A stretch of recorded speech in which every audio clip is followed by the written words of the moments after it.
Have you ever thought about what a sneeze is exactly and how fast is a sneeze compared to a car? A sneeze is a sudden burst of air expelled from the lungs through the nose and mouth.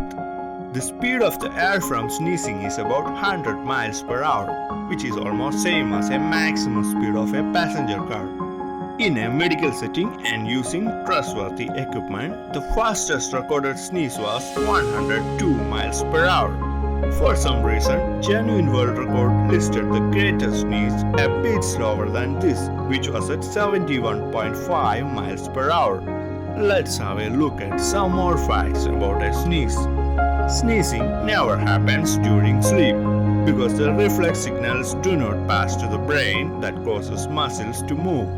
So it never happens when you sleep. Most people tend to automatically close their eyes when sneezing, but it is absolutely possible to sneeze without closing your eyes. You can try it out, but not recommended.